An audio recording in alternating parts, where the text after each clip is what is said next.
Welcome, everybody. Today we're going to talk about imperialism in India. Now, there were some slides before this one that I want you to read through. What you're going to see here is a little bit about, just again, recapping what our definition is of imperialism, what it looks like, and then also just a quick look at the British Empire. India was called the crown jewel of the British Empire. And so I wanted you to look at just how big the British Empire was. I hope you had a chance to watch the video that's linked here. If you did, that's great. You would have heard Trevor Noah, stand-up comedian, give his take on imperialism. He has a lengthier bit on his Netflix special called Are You Afraid of the Dark? I highly recommend watching that. Gives you a different perspective on colonialism. Here's a little image for you to look at. We have a lion with his paw on a snake, and the snake has a human face. Some of you may recognize that face. It's that of Mahatma Gandhi. We're going to talk about this later, so I'll let you just look at this source and try to figure it out. Let's take a quick look at some just basic things about India, similar to what we did when we talked about Africa before imperialism. It's the 7th largest country in the world with the 2nd largest population. Over 1.3 billion people live there, and this number is growing. It's expected to be the largest population in the world in only a few more years. It's also the most populous democracy in the world. It has the 6th largest economy, and it's the birthplace of many world religions. So Hinduism, Sikhism, and Buddhism all come from India. India is also home to many of the world's oldest civilizations. So let's take a quick look at these. The Indus Valley civilization, going back over 5,000 years ago, it was the most widespread of early world civilizations. The city of Mohenjo-Daro, established around 3000 BCE, was the most developed city in the world at the time. It had very sophisticated engineering and urban planning. This was a large civilization. The ruins of Mohenjo-Daro in the picture on the left. Another one we can look at is the Maurya Empire. So after Alexander the Great left Asia, there was a void of leadership. So Chandragupta Maurya took advantage of this and formed the Maurya Empire. Again, one of the largest empires in the world at the time.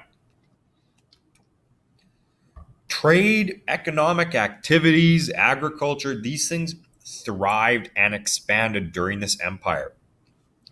This was thanks to the fact that they had a single and efficient system in place. So there was many years of peace following this empire as well. If we fast forward a little bit towards the present, this is the last one we're going to look at quickly. The Mughal Empire. Founded in 1526, this was big. Over 150 million people lived in it, and it was a powerhouse. They were responsible for about 25% of the entire planet's industrial output. So when we look at these things, we can see, similar to how Africa, prior to imperialism, it was civilized, it was advanced, and yet there was that feeling that, oh, we should go and take them over.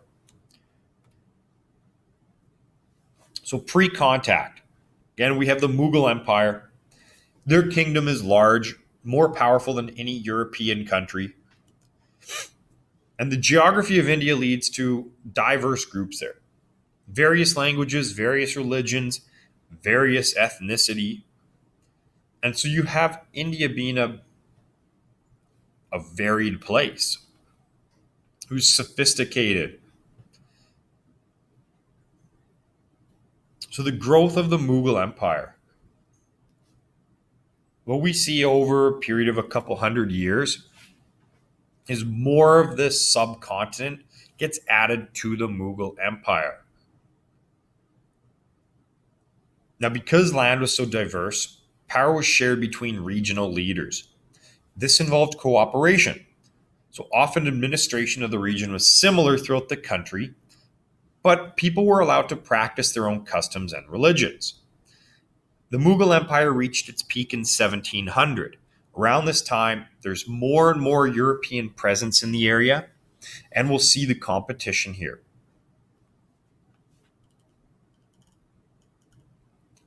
The Dutch East India Company. This is a company from Holland, and they had the sole rights to business in the Far East. They ruled for about 300 years, grew very rich, and they had a monopoly on the spice trade. Again, a monopoly, that's when you have like one company who controls an entire industry. So the Dutch East India Company, also called the VOC, they had what we call quasi-governmental powers. So even though they were a company, they had the ability to wage war, put people in prison, execute convicts, negotiate treaties, make their own coins, and also establish colonies.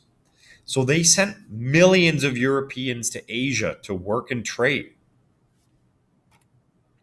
If we look at the trade routes of the Dutch East India Company, you'll notice that it's very similar to what we would have seen with the Silk Road. This is some early globalization, but people are spreading around the entire world.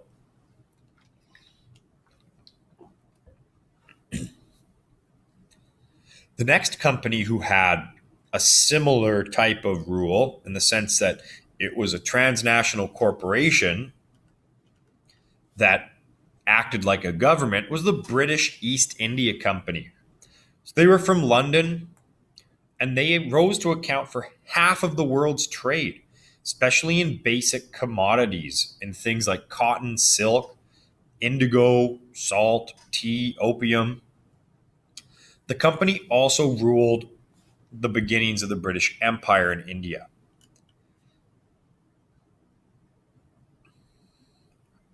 Now, the British were competing with the French at the time.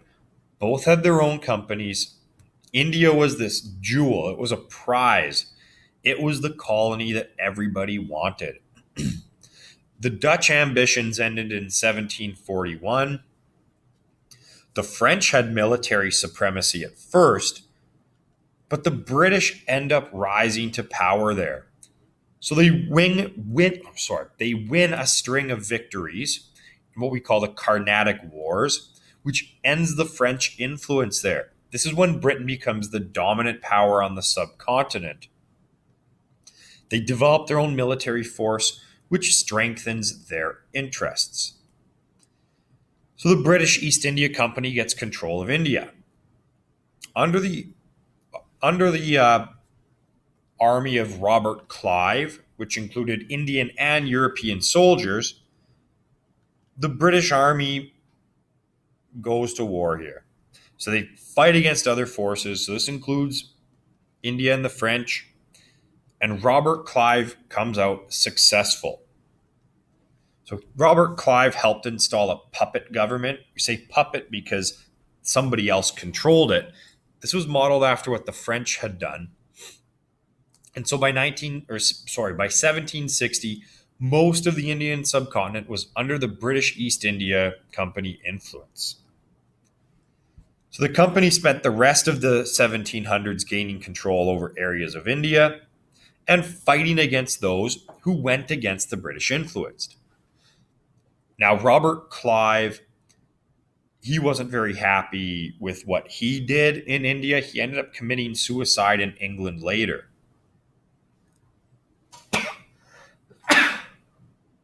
Excuse me. Here what we see is that in what we call the Indian subcontinent because it's a big landmass sticking into the ocean, it wasn't all controlled by one group. In pink, we see the British East India Company, and in the beige color, these were what we called princely states. So different areas under control of princes. The British East India Company did not have control forever.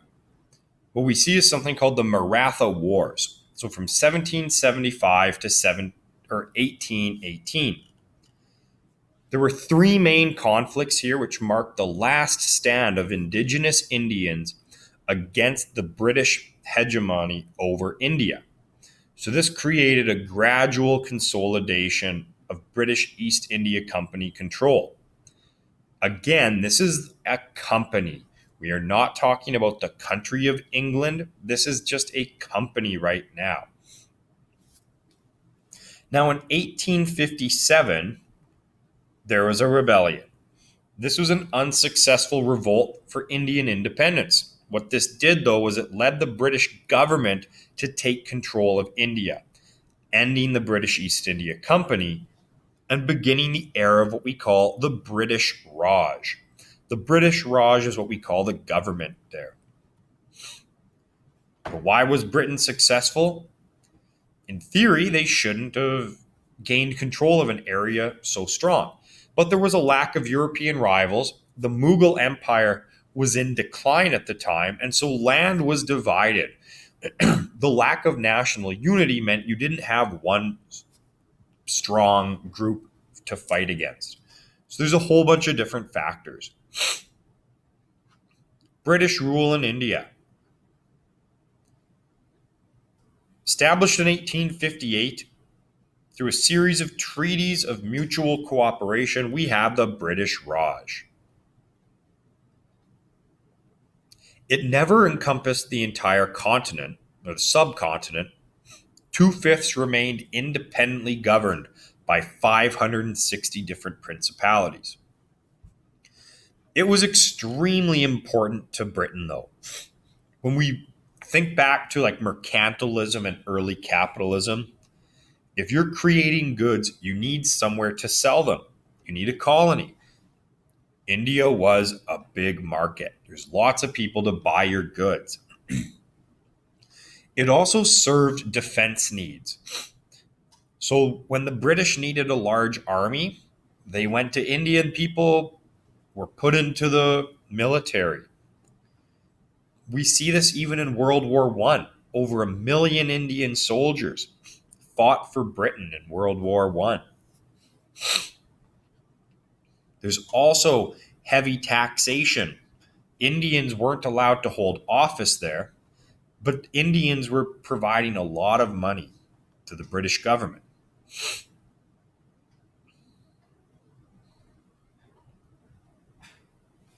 Now, the reason we see the transfer from the British East India Company to the British government has to do with a mutiny in 1857.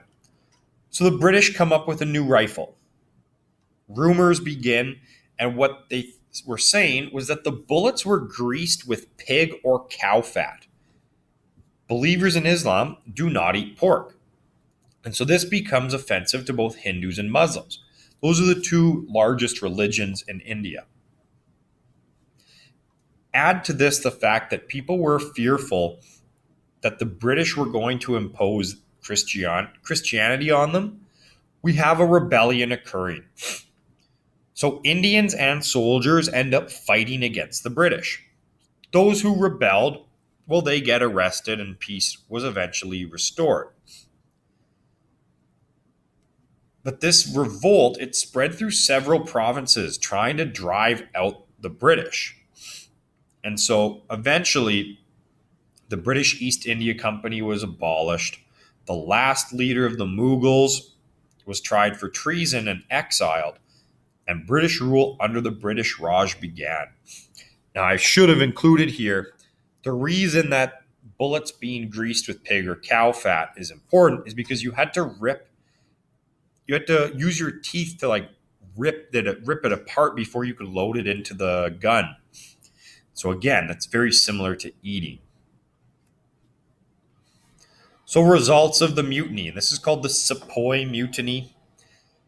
East India Company is abolished. Britain now rules directly.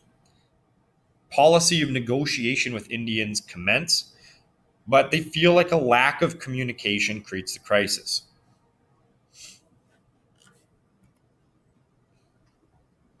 So take a look at this video. It'll explain the mutiny. Now let's look at what was imperialism or British rule like in India. Well, some of the things that happened. Let's look at education. And again, it's important to remember what the legacy of imperialism was like in the Congo. If you remember from that, at independence, only 15 individuals had university degrees. Whereas here in India, the British are building universities. Christian missionaries are encouraging the education of women.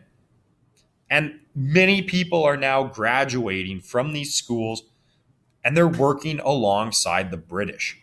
There are limitations to what you could do if you were Indian. Like you would not advance to the same level as a white British man in society, but people are graduating and working.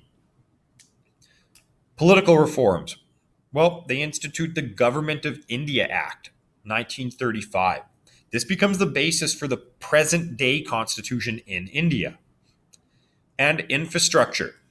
Again, it's important to compare this to our previous case studies. So the British built many roads and many railways. This linked the country together and also improved their postal system. So you see a country now that is actually linked, they can communicate with each other. These are some of the benefits. Socially, one of the practices they got rid of, and again, when you get rid of another culture's practices, that's rooted in ethnocentrism. But we'll see that some of these, well, maybe it wasn't such a bad thing. So they got rid of the practice of sati. This was the practice of a wife killing herself on the husband's funeral pyre. If we look at this image, we would have the dead husband, he'd be on top of like a bunch of logs, and then you would be lit on fire to be cremated. And it was expected, at least sometimes, that the wife would throw herself on this fire because, well, the husband is the most important, and so you must give yourself to him even in death. This is a very different practice from like Christian practices, and so the British banned this in 1829. Here's another one. It's called thuggee. This is around for about 600 years. The British eventually outlawed. Now, there is some skepticism around whether or not this actually existed. There's some disagreement. But what a lot of people believe and say is that thuggee was a group of professional assassins. They would travel in gangs, they would gain people's confidence, and then boom, they'd strangle them, kill them, take their stuff. There's different estimates around how many people they killed. Some of these say as much as 1 million people. Now, they believed that they were saving the world by pleasing their god, Kali. And by doing this, they prevented world destruction. So again, we see a different practice. The British, though, saw this as despicable and immoral. They saw it as idol worship, so they outlawed it. By the 1870s, it was extinct. Now, you are probably familiar with the term thug. It traces its roots to the Hindu word thag, which means swindler or deceiver. Thugna is a verb meaning cunning, sly, and fraudulent. So we see some terms used today from this. Now, what about some of the negatives of British rule? Well, we have unjust laws. So there's laws against religion. The British culture is imposing on Indians things like clothing, language. We also see tensions rise between Muslims and Hindus in India. Now, today, India and Pakistan are two separate countries. At this point, it was one country. The two countries today have different majority religions. Pakistan is mostly Muslim, while India is mostly Hindu. So we see tensions rising between the two groups during British rule.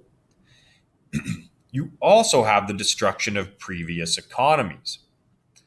India becomes dependent on European goods. They are no longer this powerhouse like they were. Now they're dependent on British goods. Here you see also the encouragement of what we call cash crops. Cash crops are something you grow that makes you a lot of money. There's a growing population here, though, and many of them cannot afford food because people are growing these cash crops. So, what we see is a lot of famines occur. Now, this happens in different points during British rule, even up to the 30s when the British were ruled by or 40s, I should say, when Winston Churchill was the leader of England. Some of the policies ended up in millions of Indians dying. There's also the growing racism. So regardless if you're Muslim or Hindu, you're always going to be subservient to white Europeans. So some of the drawbacks, it left Indians poorer and more prone to famines. High taxation on poor people. This drained India's revenues to pay for the British bureaucracy. Crop patterns were destabilized by commercial cropping, and huge debt comes from the fact that investments go to the British. Let's look at Gandhi now. Mahatma means a person who's venerated for great knowledge and love of humanity. He was born in India. He was a lawyer, believed in peace.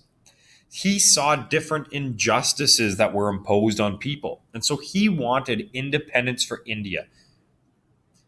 He used non-violent means of protest. He was arrested many times for going against the government. Sometimes he would fast in protest, so he would refuse to eat. Watch this clip on him. Oh, we just mentioned this. There's a couple clips here that are from the 1982 movie Gandhi. Now, this was made many years after Gandhi's death, so it is an actor, Ben Kingsley, portraying Gandhi. But in these clips, you'll see some of the reasons why the Indian population was upset. Things like police not needing a reason to go into your house, or all marriages that were not Christian were now not valid. So we'll see some of the things that lead Indians to become angry at British rule. In this next video clip, this discusses the Salt March. Now, the British government had a monopoly on salt production. Something most people don't think about where their salt comes from. But this had direct implications. Even though the ocean they could get salt from, it was illegal for Indians to go and get it. So Gandhi led a salt march. Thousands marched to the sea. This was in 1930 to protest British monopoly. This sparked mass civil disobedience across India, and it ended up putting Gandhi in prison again. This is a quote from Gandhi. This leads us to independence, though. So, due to Gandhi's efforts, in 1947, India and Pakistan gained independence. So, the fighting that occurred between India's two main religions eventually leads to the splitting of India into India and Pakistan. So, this is a direct implication of imperialism. So some of the effects of British rule in India. They have to rebuild the economy after Britain leaves, so they're no longer dependent on them. Socially, they need to promote Indian culture and language. Now, India's main language is still English. Politically, their own government, so still issues between Pakistan and India. We have terrorist groups emerging in Pakistan. But the impacts are large. And you should be able to see, though, that this is very different from colonialism in the Congo. It looks different in every country that experiences it, but now you can see some direct implications.